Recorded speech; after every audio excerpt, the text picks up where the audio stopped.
UCLA and USC has spiked basketball payroll in a manner that has nothing to do with name, image, and likeness. We'll take a glimpse into the Kings' fourth consecutive playoff series with the Oilers, and Luka Doncic gets a second chance to call Rudy Goebert a mother effer. Good morning. I'm James. This is your daily dose of sports and snark for the greatest sports city in the world, Los Angeles. This is the faithful Angelenos morning report. It is April 18th, 2025. Welcome back to the Sanctum Sanctorum of LA Sports. It is absolutely glorious to be home around the lady who I believe loves me. And let's get our day off right by talking some LA sports. And if you enjoy talking LA, clickety-clack the like button. Clickety-clack the subscribe button.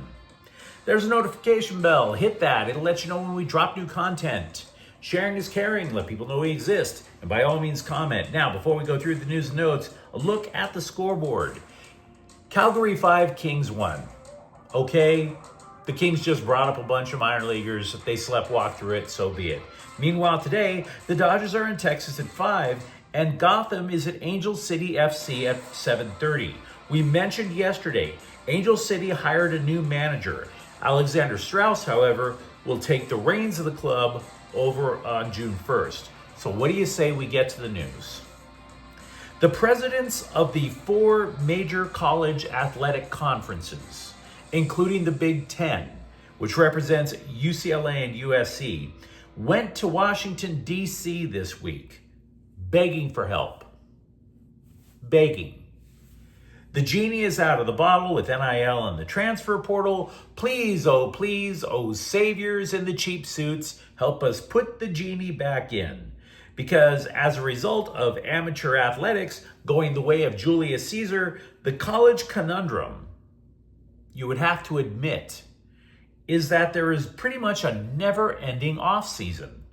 Players coming, players going at the most inopportune times, before the playoffs.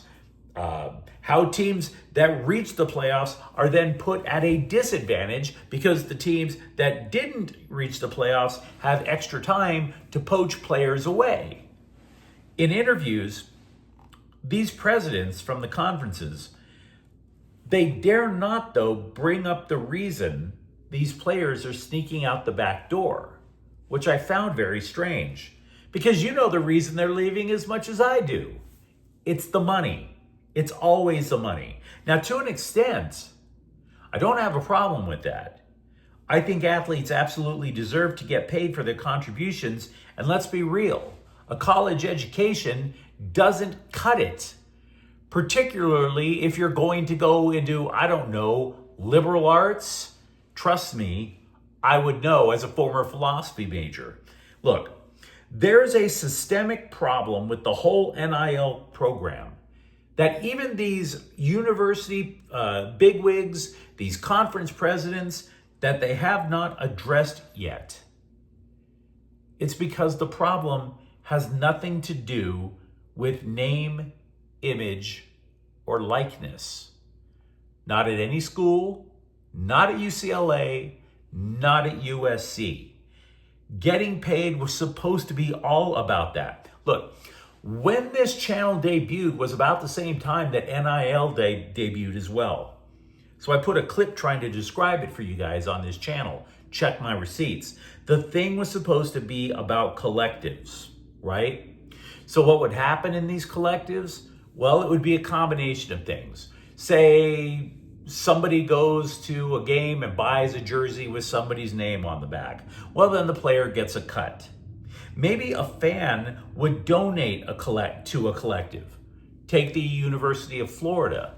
That was the one that I described in that clip 3 years ago. Say you donate $5 a month to the Gator Collective. Well, maybe you get an autographed photo from a volleyball player. If it's $100 a month, maybe you get a swag bag. $10,000, hell, Tim Tebow dresses like Barney at your kid's birthday party. Could have been any number of things, depending on how much you wanted to contribute. So, what stands out now? None of that is happening. None of it. Everyone is just flouting the NIL idea and just straight up cutting checks. Nothing is happening due to name, image, and likeness. Take UCLA basketball. Is Donovan Dent going to get paid $3 million a year to autograph photos in his spare time? Of course not. Of course not. The guy hasn't even moved into a Westwood dorm yet. And by the way, in a moment, I'm going to tell you a vague idea of what UCLA and USC's payrolls are for basketball alone. You'll be left wondering how USC did have such a large payroll. Does anybody have a signed basketball from Wesley Yates III? Do you? Is that what's the feature thing in your man cave? Of course not. So, to be real, NIL in theory made a lot of sense. Because if you go to a game to see a specific athlete, of course that player should get compensated more. But now, 247sports.com is reporting that starting next season, there are at least 8 college basketball teams that will have a payroll of at least $10 million. The Bruins did not make that cut because they are in the second tier. The Bruins payroll is $8 million. And by the way, so is USC basketball. Both schools could hit that top 10 spot if only they would nag their boosters a little bit more. By the way, there's only one school in the western side of the United States that is at 10 million. That's BYU, because they have an entire state of tithing Mormons behind them, but I digress. Look, this is just the tip of the iceberg in terms of pay, because we don't know the so-called payrolls for football. It went from, in basketball for UCLA, it went from 0 to 8 million inside of just 2.5 years. Not that there's going to be an answer coming quickly, because after all, these conferences thought the federal government would solve their problems. Do you really think that Bernie Sanders or Ted Cruz can come up with a solution? Really? And it brings me back to my thesis, because they are trying to talk numbers to make you gasp. The problem isn't the pay. Not if the top payroll in college basketball is $10 million. That's not that big of a deal. The instability of college athletics, the instability of USC football, the instability of UCLA athletics, all stems from the fact that these players are getting paid in a manner that has nothing to do with their name, their image, or their likeness. Whatever the solution is, and we can brainstorm a variety of solutions, bring it back to name, image, and likeness as the starting point, and figure out the rest there. And that's the memo. The Kings playoff series with Edmonton will open at Crypto.com Arena at 7 on Monday. Odds makers give the series a 50-50 shot, even though the Oilers have eliminated LA in each of the last 3 seasons. Now, common sense from that alone would suggest that Edmonton simply has their number. But this year, there are reasons for optimism if you're a Kings fan, such as myself. The primary 2 reasons: home ice advantage. The Kings have turned their rink into a fortress. 31 wins, 6 losses, 4 overtime losses. They outscored their visitors at home ice by a 101-53 margin. They're absolutely killing it at Crypto.com. Now from that, by the way, the Kings also have tied the franchise record for the most wins in a single season. But the second reason might be even more important than home ice advantage. The Oilers' depth has drained. We mentioned how their top defenseman, Mattias Ekholm, is going to be out with a lower back injury. What's the result of that? Well, Edmonton asked Darnell Nurse to step in for Ekholm, and all they got was Nurse cheap-shotting Quentin Byfield on Monday. They can't keep up. And by the way, the Kings offense is very well balanced when it's 5-on-5. Yet, the Kings' primary weakness plays to Edmonton's strength. They're not particularly strong on the power play, not particularly strong on the penalty kill. Moreover, Edmonton has the two best players in the series. It's obvious that Connor McDavid is the best hockey player on the planet, and Leon Draisaitl is an MVP candidate as well. So in other words, whenever the Kings go shorthanded, the two best players in hockey, it's open season for them. That's why this series is a coin flip. Who the hell? It's literally two questions. Whoever answers the question wins the series. Who the hell is going to stop McDavid or Draisaitl? If the answer is nobody, Edmonton wins. Who the hell is going to defeat the Kings twice on home ice? If the answer is not Edmonton, then LA advances and finally gets that monkey off their back. It's hard to consider the possibility that teams outside of Los Angeles have iconic moments. We have so many to choose from, it gets to the point where it's almost like we're putting it on replay, right? Wow, a walk-off home run in the 9th inning of the World Series. Is that Freddie Freeman or Kirk Gibson? Dunno, bruh, pass the Hennessy. I bring this up, iconic moments, because Luka Doncic did have a career before he was traded to the Lakers, and he had at least one iconic moment over in Dallas, which is why the scribes can't wait to see if Doncic humiliates Minnesota's Rudy Goebert again in the first round of the playoffs, which starts Saturday. Last year, Doncic hit a game-winning three over the center and started screaming at him, "Mother effer, you can't effing guard me."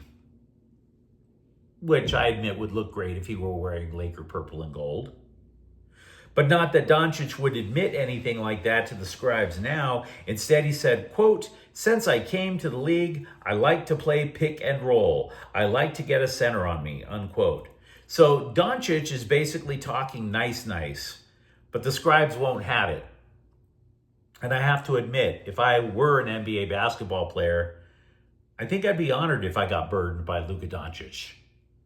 Because, yeah, it's true that Doncic drained a three at my expense, but you'd also balance that by saying he spent all those extra hours trying to learn English just so he could talk about me.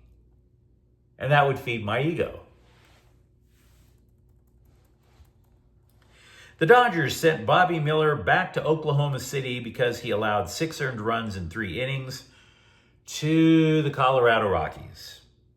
You might recall Miller stunk up the joint last year too. His ERA then was 8.52 in just 56 innings. So by my count, that are 3 spot starters brought up by LA who got slapped around by mediocre teams. Maybe the Dodgers' depth isn't as great as we thought. Meanwhile, The Athletic asked front office execs across Major League Baseball to vote on which team had the best front office. And you guessed it, it's the Dodgers. One exec said when he's asked to rate the best front office, quote, "I think of this list as who annoys me the most," unquote. Yes, annoying and winning. Lovely combination.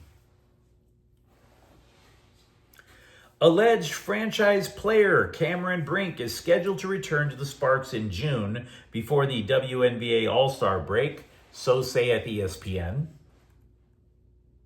Meanwhile, over at USC football, Lincoln Riley has been exceptionally calm during spring practice, especially when people bring up the transfer portal. And I think it's because he knows he's already lost 22 dudes before the Las Vegas Bowl in December. So now, whatever, dude. Been through it. But I will tell you this, there is another reason Riley might be calm, because many of the players that he's losing now, even though it's only like 4, they tend to be redundancies. Kicker Tyler Robles is gonzo. He's the latest one to enter the portal. And look, no offense to Robles. He was really effective in high school, but the Trojans had already added a kicker in Caden Chittenden. And USC also has a backup kicker in Ryan Sayeri. So yeah, somebody had to go. We talked about the Lakers earlier. What about the Clippers? Do you remember the wall? Intuit Arena, that steep side behind one of the nets. The idea was to make it look like a soccer supporters section full of Clipper fans who are jumping and singing and distracting opponents at the free throw line. So did it work? Maybe. The numbers show that opposing free throw attempts went in just 73.4% of the time against the wall. That's not bad. It's not great, but it ain't bad. That number at the other side of the arena, by the way, the one that faces away from the wall, 76%. So yeah, it's an improvement for the Clippers, but it's not earth-shattering. 3-point shooting against the wall, by the way, was also lower than the league average, 32.9%. So I don't know if all the extra million was worth the wall, but it's shaving a point or two a game off, apparently. And you let me know what you think in the comments thread.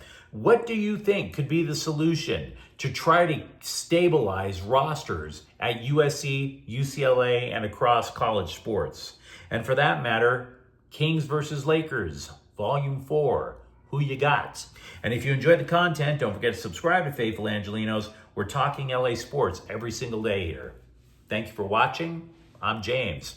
We'll be back tomorrow. Faithful Angelenos is a Kian Porta El Queso production. Take care.